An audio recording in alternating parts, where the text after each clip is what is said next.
Gwenge ma maili 4 e boma ma Eldoret e kaunti ma Uasin Gishu obago ng'anyo kakwedo chal marach mar apaya mawuok flyover kadhi Kiplombe magiwacho ni osebedo karocho chenro mag wuoth anyate kinde ma koth medo chwe gwengego. Jodak mane ng'anyo go nochuo pidho rabolo kod oduma e chuny apaya no kaka yor nyiso ich wang' margi.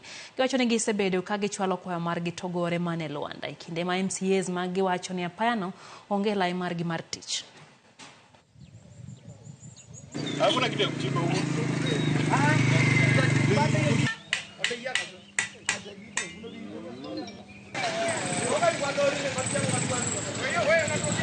Kweli barabara ni mbaya. Mimi ni mfanya biashara wa hapa. Sasa watoto wenye wanakuja kununua sigara imemwagika yote. Na kisiagi iko karibu hapa. Hii si barabara yenye nini. Mwenye alikuja kuweka hii mara aliweka mchanga. Na mchanga ile kabisa ya kupanda ndio tumepanda leo ndizi. Na hii ndizi itakaa hapa mpaka itoe ndizi.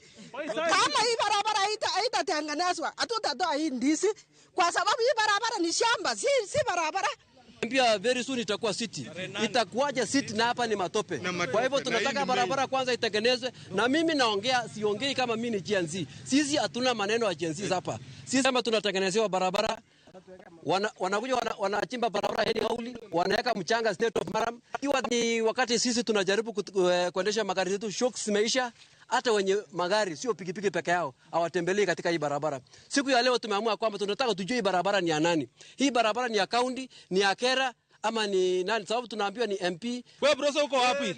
Wewe Broso uko wapi kweli? Tulikupigia kura 2022 sasa tunahangaika. Kwa nini kweli? Mateso ni nini? Na hapa ni nyumbani. Hapa ni area yako kweli. Utatusaidia aje? Si kama wana boda boda. Tunateseka kutosha bwana.